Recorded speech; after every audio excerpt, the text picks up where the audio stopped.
Folks, I'm with my son Daniel, and Thursday, October the 5th is his birthday. What better way to celebrate than to take a bunch of you to the Leaf game? We did this last year. We had a ton of fun, and we thought, how do we do it even better this year? And the answer, more tickets. We're giving away even more tickets than before. We've got 8 tickets we're giving away in pairs. Daniel, what do they got to do to win tickets? So to win tickets, it's going to be the same as last time. There's going to be an email address on the screen here. It's leaftickets@teamsessa.ca. We're asking you to nominate the biggest Leaf fan you know that would love to come to a game but might not be otherwise be able to. We're all going to be sitting together. It's, again, Thursday, October 5th versus the Detroit Red Wings, and submissions will be cut off at Sunday, midnight, October 1st. So make sure you get your emails in before then, and we'll see you at the game. Go Leafs, go! Landlord-tenant relations. Let me talk about that and then get into the latest home prices and insights for York Region for week ending September 20, 2023. I was recently speaking with a couple who invited me over to their home. They're thinking of selling, and we're going through all the pricing and the marketing, and one thing that was really bugging them though was that they had a tenant in the basement, and they admitted that the relationship was not so good. And that reminded me of a situation that happened with me early in my career, which I'm going to share with you now. I was listing this property that had a basement tenant. The couple that were selling the home, elderly couple, they had moved out of the upstairs. There was still the basement tenant, and everything kind of seemed okay. I had spoken with the tenant. I introduced myself. I said, look, the landlords are looking to sell. We're going to need to take some photos. We don't want to interfere too much in your life here, but we are going to have some showings and so forth. And the tenant seemed great, very cooperative. We took our photos, we did what we had to do. But as soon as showing started, I'm getting calls from the realtors that are bringing their buyers there saying they can't get into the basement. The tenant down there won't allow them to see the basement. And while they're touring the home upstairs, there's loud music playing. So I called the landlords and I say, hey, listen, have you had issues with the basement tenant playing loud music? They said, no. So what's going on? So I'm calling the tenant. It's not returning my calls. I keep trying, not returning my calls. So I go visit him in person, and we get in a conversation about, what's going on, what's happening, why you're not allowing showings. And he says the landlord owes him some money for work that was done. And I said, well, the work that was done, can you explain a bit more? And he tells me that some work needed to be done in the basement. A contractor needed to be called in to fix something. And the landlord okayed it, but it was the tenant who paid the guy just for whatever circumstances. It was the tenant that brought the guy in, paid him, but the landlord hasn't reimbursed them the money yet. And it's been over 2 months, and it's less than $1,000. I'm thinking, okay. So I call the landlord, and I say, what's going on? This is what the tenant is saying, and this is why he's a little bit frustrated that he's needs to cooperate to show the property, but he's upset that you've not paid him the money yet that he says, and I told the landlord the story. And the landlord agreed that it was basically true. Everything was basically true. He hadn't paid him yet. And the reason was because he felt that the work really wasn't done the best way. And I said, Mr. Landlord, do you realize what's happening here? For less than $1,000, this tenant is going to stop the sale of this home. This is $1 million plus property, and it's being held up because you're not paying the tenant. Even if the story was remotely close, you know what? Even if it was halfway true, just pay the money, keep them happy, pay with a smile on your face, and let's move on. That's what the landlord did. And almost immediately after the tenant got his money, showings resumed, no problems. We sold the property shortly after that. Everybody was happy. But it's unbelievable how something so small could cause so much grief and tension. Because I tell you, when I told the landlords the tenant's not allowing showings, you can almost sense the nervousness, the tension.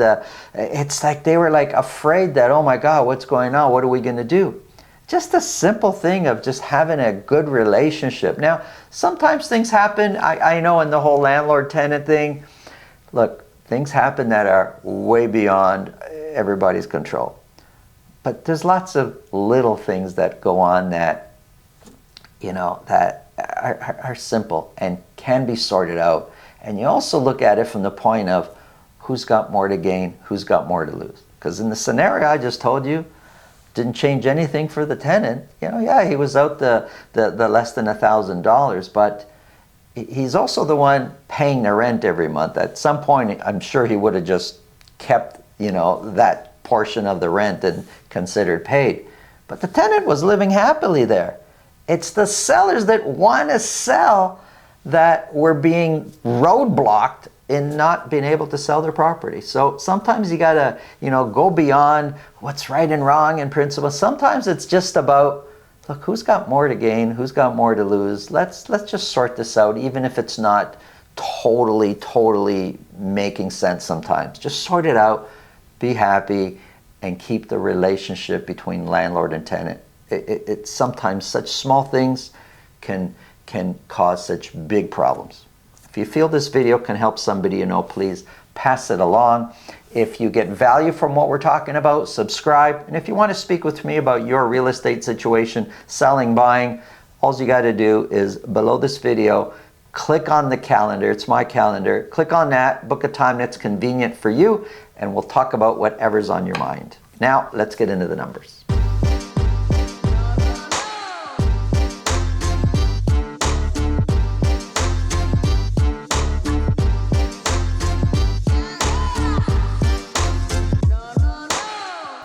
If you're looking for a 3.6 acre building lot in one of the most exclusive neighborhoods in York Region, check out the video at the end of this video. Let's get started here. I have Vaughan, Richmond Hill, Markham. These are average sold prices for week ending September 20th for detached properties only. For the last few weeks, average sold prices have been pretty close together, a little bit up, a little bit down over the previous few weeks. Actually, I want to address a comment that we had on our YouTube channel in relation to a recent video I did where I talked about average sold price 1 week to the next went up. The comment was, how can average prices be going up? In my neighborhood, I see 3 properties for sale. They've been sitting there and prices keep reducing on these homes. So how can average prices be going up? Well, let me just say something on that comment. It's for sure true what you're saying, because I believe it. There's tons of neighborhoods where properties are sitting there. I'm reporting on average sold prices. And the way it works is really simple. If there's 10 properties for sale in the neighborhood, and 3 of those properties are fully renovated, move-in condition, there's a good chance those are the 3. The move-in fully renovated are going to be sold quick, fast, right away.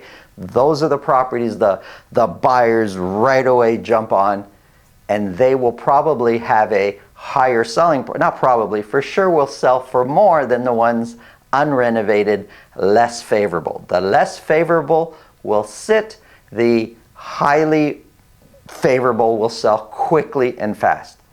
And that's what the average sold prices are based on the ones that are selling. So for sure there's going to be properties sitting. Average sold price deals with the ones that actually sold, and these are the average sold prices. We're going to start off with Vaughan. Again, for detached properties, I have here broken down for a week, for a whole year. For week ending September 20th, sales went up. We went from 19 to 27 detached properties sold. 7 of those sold at $2 million or more. Average sold price jumped up to $1,824,000. Now, around the Labor Day time, prices went down. The end of August, prices went down. Sales dipped down.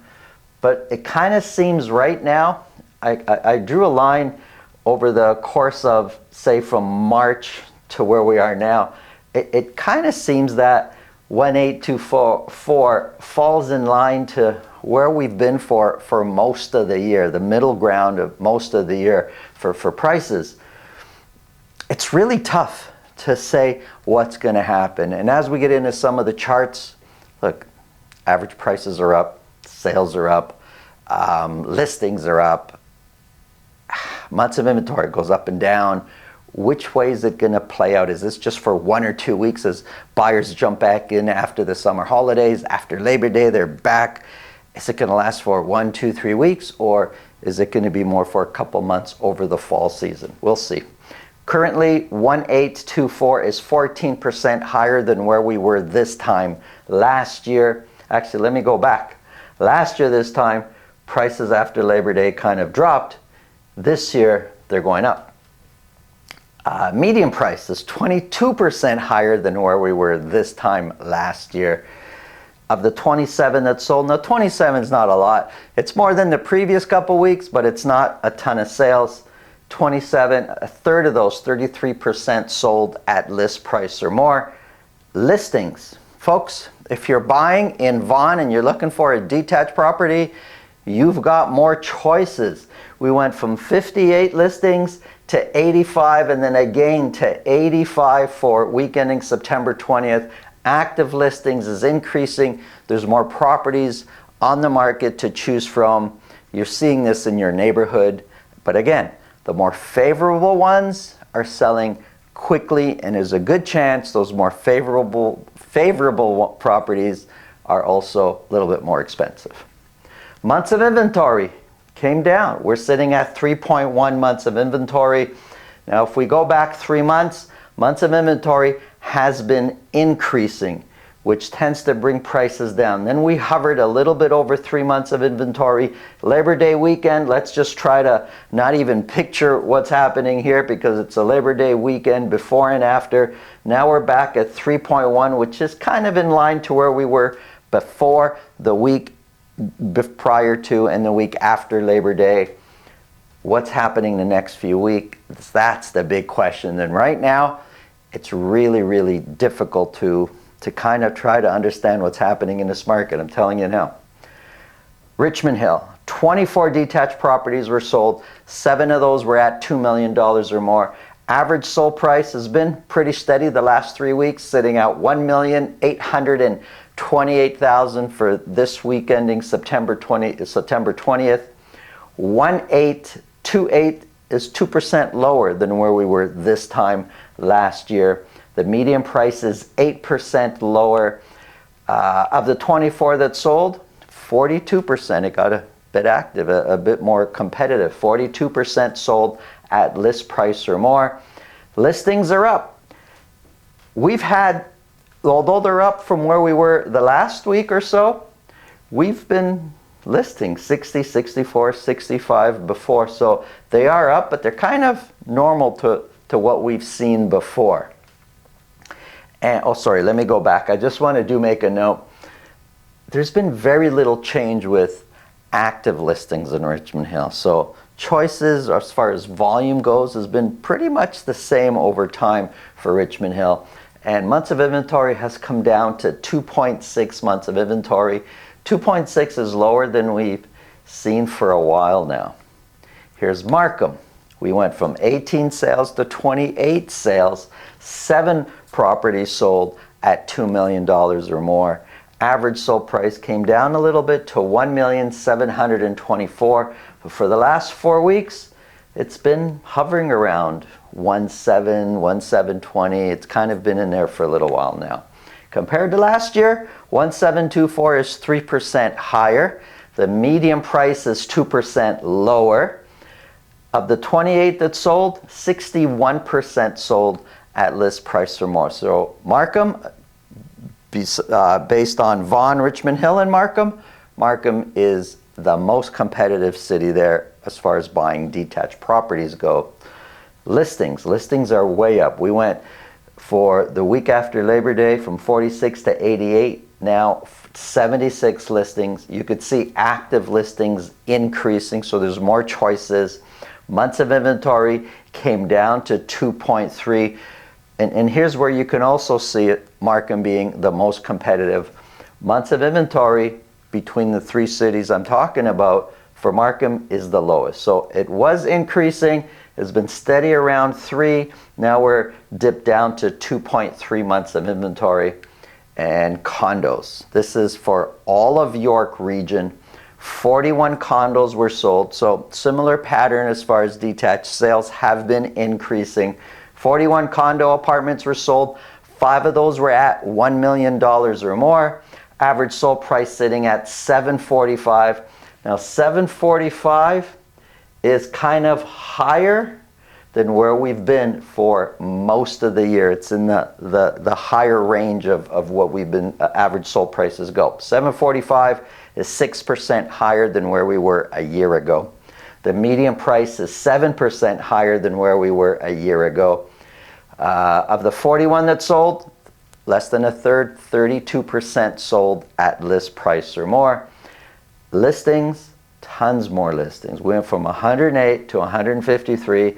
Then again, 163 new condo listings in York region. You could see active listings increasing more dramatic. Lots more condo apartments to choose from. Months of inventory, it came down, but it's still pretty high at 3.7 months of inventory. So here's the summary of months of inventory. In each section that I've been talking about, so detached properties for Vaughan, Richmond Hill, and Markham, and for condos across all of York region, months of inventory did come down. Sales went up, but so did listings. But the increase in sales offset the amount of listings and the active listings, which brought months of inventory down. Is this going to continue? That's the big question mark. Is months of inventory going to continue to drop? If we see months of inventory drop, you can expect prices to either stay the same or go up. If we see months of inventory going up, you're going to expect prices to come down. And you know, the more listings, sales, which one is going to kind of overtake the other one will determine what happens with months of inventory. It's an interesting market right now, very difficult to predict. Make sure you're working. If you're transacting, if you're looking to buy or sell, work with somebody who could really, really understand what's happening out there. Thanks for watching. Have a great day. Welcome to Fairfield Estates, one of the most prestigious neighborhoods in York region. Now, this residential lot is one of the largest at 3.6 acres, and it sits high above the rest of the neighborhood. If you want everybody to kind of see what you're up to, this isn't for you, this lot, because this lot is totally private. Have a look.